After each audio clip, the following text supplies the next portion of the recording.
আসসালামু আলাইকুম viva engineering workshop থেকে আপনাদের স্বাগতম। আমি আজকে আপনাদেরকে দেখাচ্ছি বিয়ারিংয়ের স্লিপ।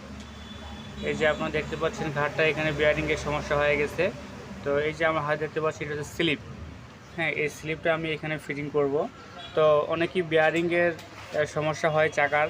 তো অনেকে চিন্তা করে যে চাকার বিয়ারিংয়ের ঘাটের সমস্যা হয়েছে, কি করব, রিং চেঞ্জ করে দেবো নাকি, এরকম চিন্তা আছে। তো এইসব চিন্তা করার প্রয়োজন নাই। এইগুলো অবশ্য খুব অল্প খরচেই করা যায় এই কাজটা। তো আমরা খুব অল্প খরচেই কাজটা করতেছি। আপনারা আমাদের সঙ্গে থাকেন, দেখেন যে কীভাবে খুব অল্প খরচে এই কাজটা আমি করতেছি।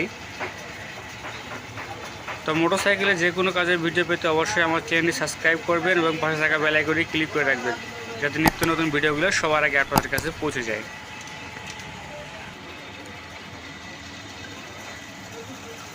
তো চাকাটা কাটিং করতেছি।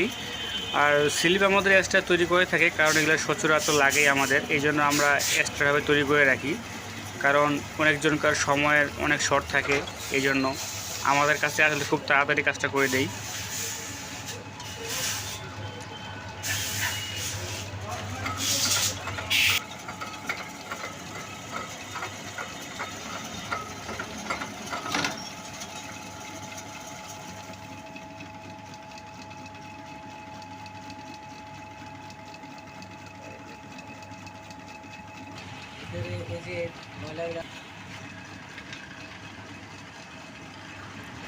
তো গাইস, আপনারা দেখলেন চাকাটা কাটিং করলাম, এখানে আমি স্লিপটা ফিটিং করতেছি।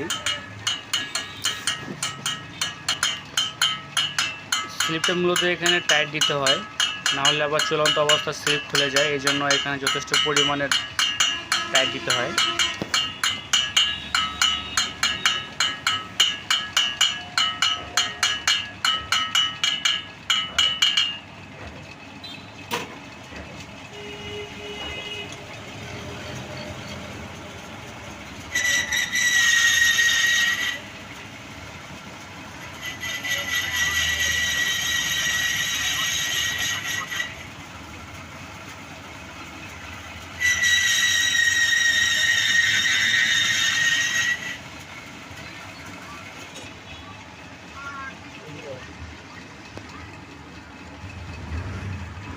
তো আপনারা দেখলেন কীভাবে স্লিপটা করলাম এবং সেটা কীভাবে ফিটিং করলাম।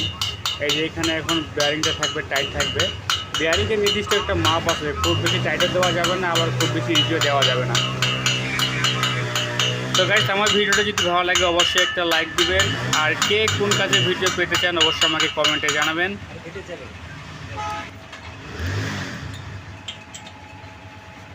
আমি একেবারে খুব সুন্দর একটা মাপ করে ফিটিং করে দিলাম এখানে।